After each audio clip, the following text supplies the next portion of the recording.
It is a fact of American history that 3 of the 5 Founding Father presidents died on the Independence Day anniversary. But was it just a coincidence? It is a fact of American history that 3 Founding Father presidents, John Adams, Thomas Jefferson, and James Monroe, died on July 4, the Independence Day anniversary. But was it just a coincidence? On July 4, 1831, James Monroe, the 5th president, died at the age of 73 at his son-in-law's home in New York City. Monroe had been ill for some time and newspapers had reported on Monroe's illness before his passing.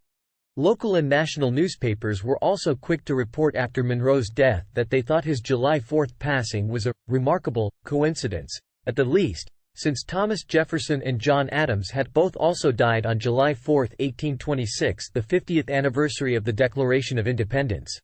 The oddness of the events wasn't lost on the New York Evening Post in 1831, when the newspaper founded by Alexander Hamilton called it a coincidence that has no parallel.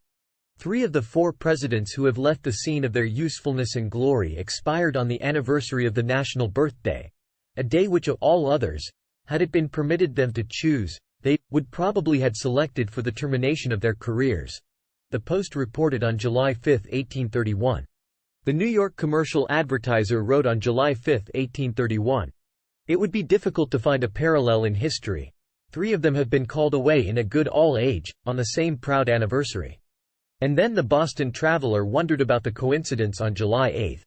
Again, our national anniversary has been marked by one of those events, which it may be scarcely permitted to ascribe the chance. Then the Frederick, Maryland Town Herald marked Monroe's passing on July 9, 1831 by also noting the presidential coincidence. This have 3 of our revolutionary presidents departed this life on the anniversary of our independence, presenting the most remarkable tissue of coincidences that have marked the history of nations, the newspaper said. The death of these 3 presidents on the same day of the year was a long shot. There is an interesting blog post at the Boston University's History Society that excerpts Margaret P. Batten's research on the coincidental deaths of Adams and Jefferson. Given the insufficient historical evidence available, we can't know the truth about why Adams and Jefferson died on the same day, Batten said. She didn't include Monroe in her study. Batten evaluated the circumstances under 6 different criteria, ranging from mere coincidence and divine intervention, to the men's willingness or desire to die on the anniversary day. We can reflect on whether it would make a difference to us if one or another of these explanations turned out to be true, she concluded. After all, the 6 possibilities these explanations raise are central to the very questions about death and dying that are so controversial today. But back in 1826, Daniel Webster's eulogy for Adams and Jefferson spoke to a point that many people believed, that something other than coincidence was involved. The concurrence of their death on the anniversary of independence has naturally awakened stronger emotions, Webster said.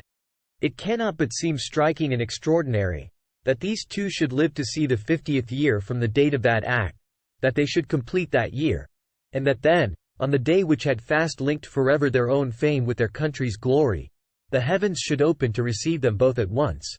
As their lives themselves were the gifts of Providence, who is not willing to recognize in their happy termination, as well as in their long continuance, proofs that our country and its benefactors are objects of his care?